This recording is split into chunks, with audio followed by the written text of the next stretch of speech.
नमस्कार। प्रादेशिक समाचार के साथ मैं ज्ञानेश्वर प्रसाद श्रीवास्तव। पहले मुख्य समाचार। प्रधानमंत्री नरेंद्र मोदी आज गुजरात के केवड़िया में स्टैच्यू ऑफ यूनिटी परिसर में संयुक्त कमांडर सम्मेलन के समापन सत्र को संबोधित करेंगे। झारखंड में औद्योगिक निवेश और व्यापार को बढ़ावा देने के लिए नई दिल्ली में स्टेक होल्डर कॉन्फ्रेंस शुरू। मुख्यमंत्री उद्योगपतियों के साथ कर रहे हैं संवाद। राज्य में चल रहे कोरोना टीकाकरण अभियान के तहत अब तक 3,91,798 लोगों को लगाए जा चुके हैं कोविड-19 रोधी टीके। और खेलकूद और युवा कार्य निदेशालय ने आज से सभी खेल सेंटरों को खोलने की दी अनुमति। कोरोना को लेकर सरकार के सभी दिशा निर्देशों का करना होगा पालन। कोविड-19 महामारी के खिलाफ देश एकजुट होकर लड़ रहा है।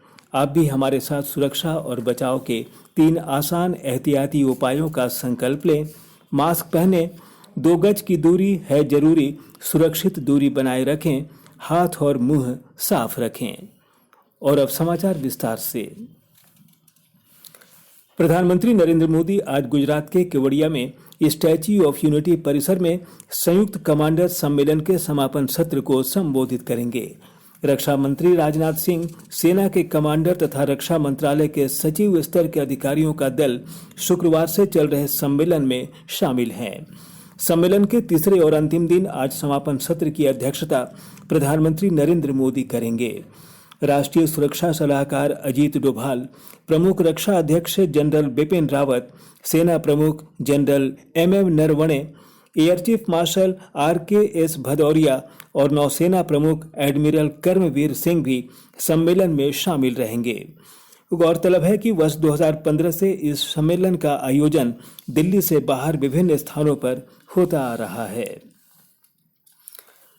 प्रधानमंत्री नरेंद्र मोदी कल जन औषधि दिवस समारोहों को वीडियो कॉन्फ्रेंस से संबोधित करेंगे।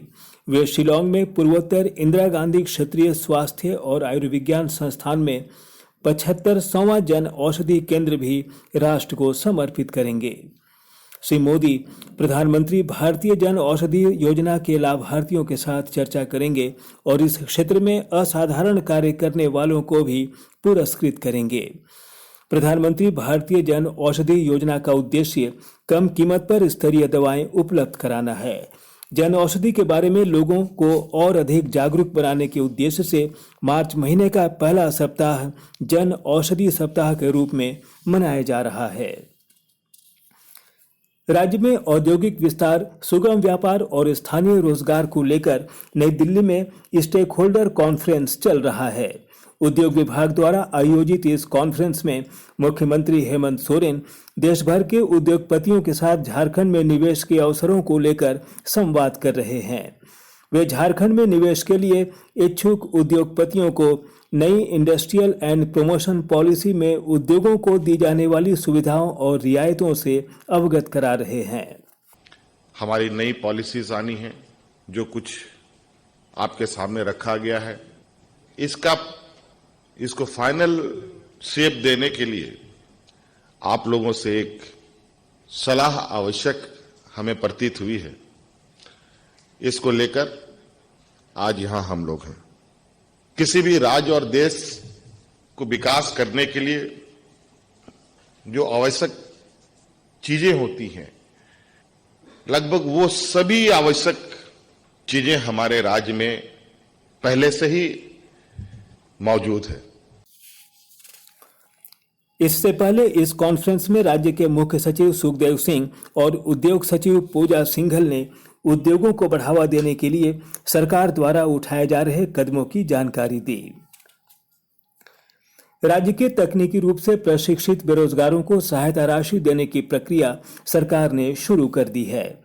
विधानसभा में विधायक सुदेश कुमार महतो द्वारा पूछे गए सवाल पर सरकार की ओर से बताया गया कि राज्य के विभिन्न नियोजनालयों में निबंधित बेरोजगारों को मुख्यमंत्री प्रोत्साहन योजना के तहत 1 साल तक सहायता राशि दी जाएगी। उधर स्वास्थ्य मंत्री बन्ना गुप्ता ने सदन में कहा कि राज्य के सरकारी अस्पतालों में चिकित्सकों और पारा मेडिकल कर्मियों के खाली पड़े पदों पर नियुक्ति की प्रक्रिया 2 महीने में पूरी कर ली जाएगी। नगर एवं आवास विभाग के द्वारा राज्य के नगर निकायों के लिए 165 करोड़ रुपए स्वीकृत किए गए हैं। इस राशि से नगरीय इलाकों में स्ट्रीट लाइट, जल स्रोतों का संरक्षण, पार्कों का जीर्णोद्धार और सौंदर्यीकरण, नाली निर्माण, सामुदायिक केंद्र, वृद्धाश्रम, विवाह मंडल, रात्रि विश्राम गृह और जलापूर्ति योजनाओं आदि का संचालन और रखरखाव किया जाएगा। केंद्र सरकार ने स्वतंत्रता की 75वीं वर्षगांठ मनाने के लिए प्रधानमंत्री नरेंद्र मोदी की अध्यक्षता में राष्ट्रीय समिति गठित की है। समिति में 259 सदस्य हैं, जिनमें समाज के सभी वर्गों के जाने माने लोग शामिल हैं। यह समिति राष्ट्रीय और अंतर्राष्ट्रीय स्तर पर आजादी की 75वीं वर्षगांठ पर विभिन्न कार्यक्रमों की तैयारी के लिए नीतिगत दिशा निर्देश देगी। अगले वर्ष 15 अगस्त को स्वतंत्रता की 75वीं वर्षगांठ के उपलक्ष्य में 75 सप्ताह पहले से कार्यक्रमों का आयोजन किया जा रहा है। कार्यक्रम इस वर्ष 12 मार्च से शुरू हो जाएंगे। 12 मार्च को राष्ट्रपिता महात्मा गांधी के नेतृत्व में चलाए गए ऐतिहासिक नमक सत्याग्रह के 91 साल पूरे हो रहे हैं। समिति की पहली बैठक सोमवार को होगी, जिसमें तैयारी की रूपरेखा तय की जाएगी।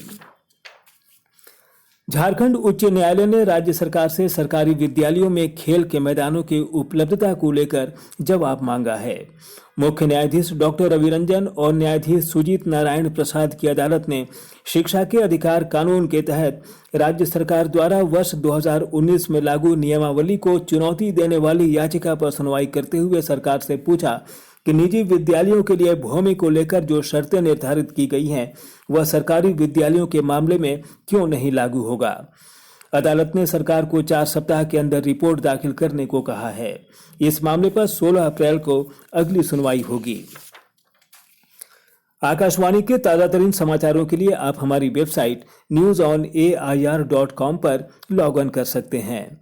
ताज़ा समाचार Twitter handle @AIR news alerts और Facebook page All India Radio News पर भी उपलब्ध है।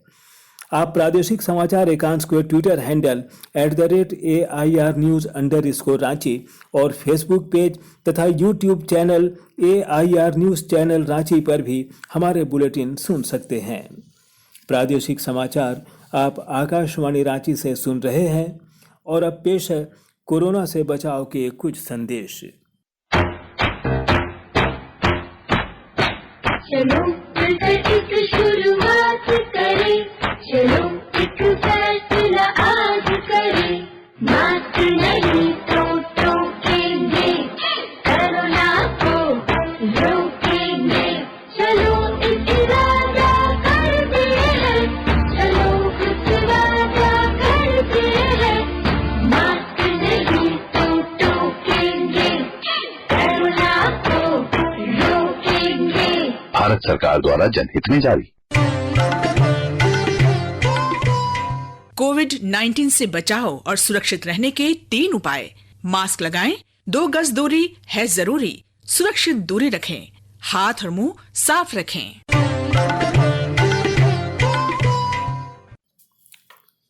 प्रादेशिक समाचार में आपका फिर से स्वागत है। राज्य में अब तक 3,91,798 लोगों को कोविड-19 रोधी टीके लगाए जा चुके हैं। इनमें 3,09,471 हेल्थ और फ्रंट लाइन वर्कर्स को पहली खुराक और 54,489 को दूसरी खुराक दी जा चुकी है। 60 साल से अधिक आयु के 25,249 लोगों और विभिन्न रोगों से पीड़ित 45 साल से अधिक उम्र के 2,589 व्यक्ति को पहला टीका लग चुका है। इधर कोरोना टीकाकरण अभियान के तहत कल 3,596 हेल्थ वर्कर्स तथा फ्रंट लाइन को पहली खुराक और 7,271 को दूसरा टीका लगाया गया। वहीं 60 साल से ज्यादा उम्र के 7,787 लोगों और विभिन्न रोगों से पीड़ित 45 साल से ज्यादा उम्र के 686 लोगों को पहला टीका लगा। इधर पिछले 24 घंटे के दौरान राज्य में 44 नए कोरोना संक्रमित मिले, जबकि 49 लोग कोविड-19 से स्वस्थ हुए। फिलहाल राज्य में कोरोना के कुल 481 सक्रिय मामले हैं। राज्य में कोविड-19 रोधी टीकाकरण के लिए चिन्हित सभी निजी अस्पतालों में अब 24 घंटे टीका लगाने की सुविधा उपलब्ध होगी। राष्ट्रीय स्वास्थ्य मिशन के अभियान निदेशक रविशंकर शुक्ला द्वारा इस बाबत सभी सिविल सर्जन को आवश्यक निर्देश दे दिए गए हैं। उन्हें निजी अस्पतालों को रियायती दर पर कोरोना टीका उपलब्ध कराने को कहा गया है। सरायकेला खरसावां जिले में विभिन्न रोगों से पीड़ित 45 साल से अधिक उम्र के लोगों को कोरोना टीका लगाने के लिए ऑन द स्पॉट सर्टिफिकेट दिया जा रहा है। विस्तृत ब्यौरे के साथ हमारे सरायकेला संवाददाता। सरायकेला खरसावां जिले में कोविड-19 टीकाकरण अभियान के दौरान 45 से 59 वर्ष के बीच गंभीर बीमार से ग्रसित लोगों को सुलभ तरीके से उनकी बीमारियों की जांच करते हुए उन्हें कोविड-19 का टीका दिया जा रहा है। ऐसे लोगों को सरकारी अस्पताल में ऑन द स्पॉट सर्टिफिकेट उपलब्ध कराया जा रहा है तथा इसी सर्टिफिकेट के आधार पर उसी स्थान में तत्काल कोविड-19 का टीका भी दिया जा रहा है। डीसी अरवा राजकमल ने इसकी जानकारी देते हुए कहा कि जिले के सदर अस्पताल एवं सभी सामुदायिक स्वास्थ्य केंद्र तथा प्राथमिक स्वास्थ्य केंद्र में सर्टिफिकेट का फॉर्मेट उपलब्ध करा दिया गया है, जहां पूर्व के मेडिकल हिस्ट्री से संबंधित कागजातों को देखते हुए चिकित्सक द्वारा सर्टिफिकेट दिया जा रहा है। उस सर्टिफिकेट के आधार पर वही कोविड-19 का टीका लिया जा सकता है। गोलक बिहारी, आकाशवाणी समाचार, Seraikela Kharsawan. Jharkhand academic council JAC की बोर्ड परीक्षा में दिव्यांग परीक्षार्थियों को अतिरिक्त समय के साथ राइटर की सुविधा उपलब्ध कराई जाएगी। शिक्षा विभाग ने जैक को इस बाबत सभी जरूरी निर्देश दे दिए हैं। पहले यह सुविधा सिर्फ नेत्रहीन विद्यार्थियों को मिलती थी। इधर सरकारी विद्यालयों में पढ़ने वाले दिव्यांग विद्यार्थियों को घर पर ही पढ़ाई की सुविधा उपलब्ध कराने की भी पहल हो रही है। वहीं जो दिव्यांग साधन के अभाव में विद्यालय आने जाने में असमर्थ हैं, उनके लिए साधन की व्यवस्था शिक्षा विभाग द्वारा की जा रही है। केंद्र सरकार ने अब कारों में चालक के साथ वाली सीट के लिए एयरबैग की व्यवस्था करना अनिवार्य कर दिया है। सड़क परिवहन और राजमार्ग मंत्रालय ने इस संबंध में अधिसूचना जारी कर दी है। अधिसूचना के अनुसार इस वर्ष 1 अप्रैल से तैयार किए जाने वाले नए मॉडलों में चालक के बगल वाली सीट पर बैठे व्यक्ति के लिए भी एयरबैग की व्यवस्था करनी होगी। 31 अगस्त से मौजूदा मॉडलों में भी एयरबैग फिट करना होगा। लातेहार जिला के बालूमाथ थाना क्षेत्र में फुलबसिया रेलवे स्टेशन के पास आज सुबह एक मालगाड़ी के इंजन में आग लग गई। इस घटना की सूचना मिलते ही कोयला लदे बॉगी को इंजन से अलग कर आग बुझाने का काम शुरू कर दिया गया। इस घटना की वजह से फिलहाल टोरी शिवपुरी रेलखंड में ट्रेनों का आवागमन बंद है। राज्य के सभी खेल सेंटर आज से खोल दिए गए हैं। इसके तहत खेलकूद और युवा कार्य निदेशालय ने विभिन्न खेलों के लिए संचालित डे बोर्डिंग सेंटर, आवासीय प्रशिक्षण केंद्र, पे एंड प्ले खेल प्रशिक्षण केंद्र, क्रीड़ा कृषि केंद्र, साझा आवासीय प्रशिक्षण केंद्र, एकलव्य हॉकी सेंटर और तीरंदाजी सेंटरों को तत्काल प्रभाव से खोलने की अनुमति दे दी है। इन सभी सेंटरों के संचालकों और प्रशिक्षकों को कोरोना को लेकर केंद्र और राज्य सरकार द्वारा जारी सभी दिशा निर्देशों का अनिवार्य रूप से पालन सुनिश्चित करने को कहा गया है। और अब संक्षिप्त खबरें। हटिया गोरखपुर स्पेशल ट्रेन 14 से 18 मार्च तक परिवर्तित मार्ग से चलेगी। सोनपुर रेल मंडल में नॉन इंटरलॉकिंग का कार्य होने के कारण ट्रेन के रूट में बदलाव किया गया है। जैक ने सत्र 2020-2022 के माध्यमिक और इंटरमीडिएट परीक्षा के लिए पंजीयन और सत्र 2019-2021 के बोर्ड और इंटरमीडिएट परीक्षा के लिए छूटे गए विद्यार्थियों के लिए आवेदन लेने की तारीख 13 मार्च तक बढ़ा दी है। सीबीएसई ने 4 मई से शुरू होने वाली 10वीं और 12वीं बोर्ड के 8 विषयों की परीक्षा तारीखों में बदलाव किया है। बोर्ड ने आधिकारिक वेबसाइट पर संशोधित डेट शीट जारी कर दी है। राष्ट्रवादी कांग्रेस पार्टी के राष्ट्रीय अध्यक्ष शरद पवार कल झारखंड दौरे पर आएंगे। वे राजधानी रांची में पार्टी के राज्य स्तरीय सम्मेलन में शामिल होंगे। छत्तीसगढ़ के दुर्ग में 17 मार्च से आयोजित होने वाले राष्ट्रीय बेंच प्रेस और डेडलिफ्ट प्रतियोगिता के लिए 8 सदस्यीय झारखंड पावर लिफ्टिंग टीम की घोषणा कर दी गई है। रिपीट। छत्तीसगढ़ के दुर्ग में 17 मार्च से आयोजित होने वाले राष्ट्रीय बेंच प्रेस और डेडलिफ्ट प्रतियोगिता के लिए 8 सदस्यीय झारखंड पावर लिफ्टिंग टीम की घोषणा कर दी गई है।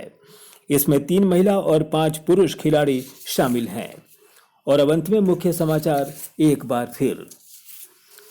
प्रधानमंत्री नरेंद्र मोदी आज गुजरात के केवड़िया में स्टैच्यू ऑफ यूनिटी परिसर में संयुक्त कमांडर सम्मेलन के समापन सत्र को संबोधित करेंगे।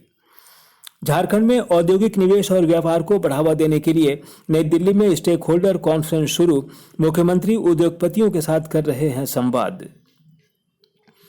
राज्य में चल रहे कोरोना टीकाकरण अभियान के तहत अब तक 3,91,798 लोगों को लगाए जा चुके हैं कोविड-19 रोधी टीके। और खेलकूद और युवा कार्य निदेशालय ने आज से सभी खेल सेंटरों को खोलने की दी अनुमति। कोरोना को लेकर सरकार के सभी दिशा निर्देशों का करना होगा पालन। इसके साथ ही आकाशवाणी रांची से प्रादेशिक समाचार का ये बुलेटिन समाप्त हुआ। नमस्कार। घर में रहिए, सुरक्षित रहिए और सुनते रहिए आकाशवाणी।